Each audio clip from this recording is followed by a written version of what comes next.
Så kan jeg sige velkommen til Henriette Kvistgaard fra Junior Champion i Randers. Velkommen til, Henriette. Mange tak.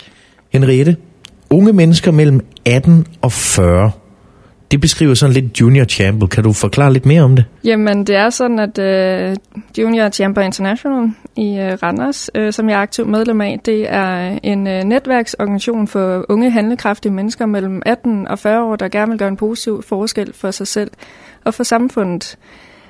PT, der er vi 26 medlemmer i Randers. Vi har haft rigtig stor vækst her i løbet af året, og ellers så er der afdelinger rundt omkring i hele Danmark, og faktisk også i hele verden. Netværksorganisationen blev dannet i USA tilbage lige efter Første Verdenskrig, og derefter udbredt sig til hele verden. Men hvordan kommer man med i sådan noget her? Jamen, jeg er blevet opfordret til at komme med i netværksorganisationen af en tidligere kollega, som selv var medlem i en afdeling i Aarhus, og han mente, at det lige var noget for mig. Og så henvendte han sig faktisk til afdelingens lederen i Randers, og hvor de så kontaktede mig. Og så er det sådan, at man typisk er med til en 2-3 afdelingens møder i den enkelte by, før man beslutter sig for, om man har lyst til at blive medlem. Og så er der simpelthen en optagelsesceremoni, hvor man får udleveret en nål osv. Hvem bestemmer, hvilke projekter I så arbejder for, Henriette? Jamen, det er sådan, at vi selv kan komme med forslag til forskellige projekter, som vi synes kunne være spændende. Og ellers, jamen, så er der også på de forskellige kongresser, der er der simpelthen en workshop, decideret rettet mod projekter, hvor man får idéer til nye projekter, simpelthen ved at spare med hinanden. Og det er sådan, at det skal forbi bestyrelsen i den enkelte afdeling, før man får lov til at gå videre med et projekt. Og det er simpelthen mest for, at de skal være informeret om alt det, der ligesom bliver lavet. Ja, man går grundigt til værks, inden man beslutter sig for det. Ja, præcis. Og så kan jeg jo så sige, julen, det er en højtid. Men det er det jo ikke for alle. Og der kommer projekt Hjælp os med at hjælpe andre jo ind i billedet. Ja, præcis. Det har været meget oppe i mediebilledet på det sidste. Og for nogle uger siden, der var der faktisk en artikel i Ekstrabladet omkring det her problem med, at der er flere og flere, der ligesom kommer under fattigdomsgrænsen i Danmark. Fattigdomsgrænsen, den ligger på ca. 11.000 kroner om måneden. Og hvis man tjener mindre end det, så er man altså i gennemsnitsdanskerens øjne fattig. Det er sådan, at 56.000 børn vil blive berørt af det i år. Og det vil vi jo gerne være med til at gøre en forskel for.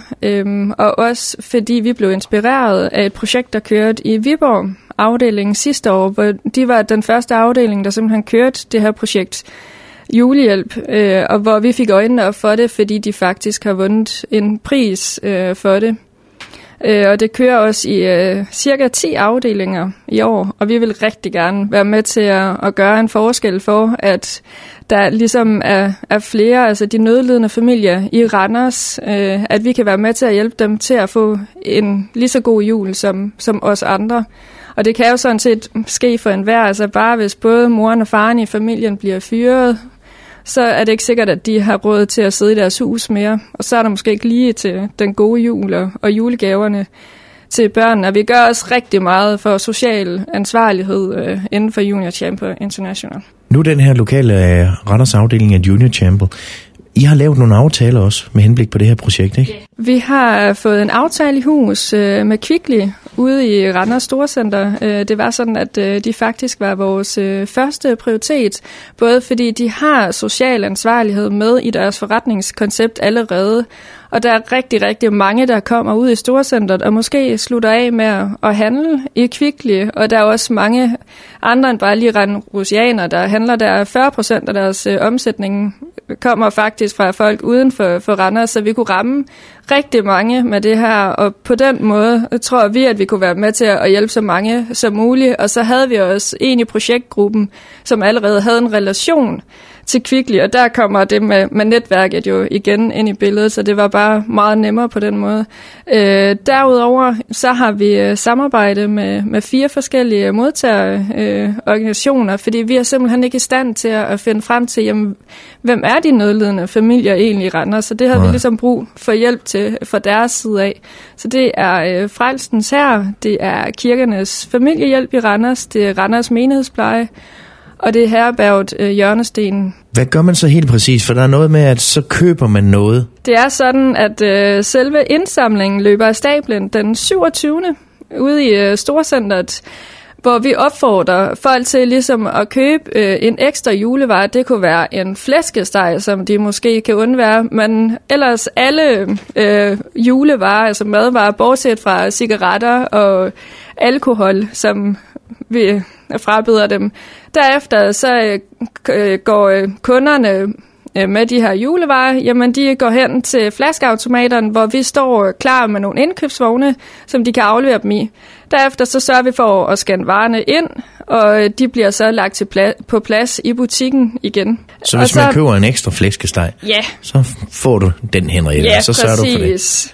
Og det gode ved det her projekt, det er så også, at de kunder, der ligesom har doneret nogle julevarer, de kan være 100% sikre på, at det ligesom går til de rigtige familier, og de bestemmer selv, hvor meget de ønsker at donere med. Hvad er der hjemmeside, hvor man kan følge med på det her også? Jamen, vi har oprettet en Facebook-gruppe, der hedder Hjælp os med at hjælpe andre, JC Randers, hvor man simpelthen kan finde al information derinde omkring det her projekt. Ja, præcis. Ja. Og det starter den 27. Den 27. Ja. Og hvor længe kører det? Det kører til og med 4. søndag i advent.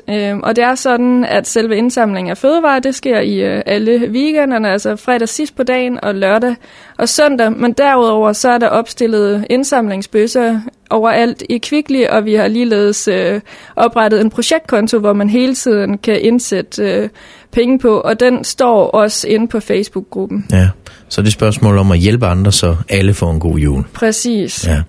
Henriette, jeg siger tusind tak, fordi du kom forbi, og held og lykke med projektet. Jamen selv tak.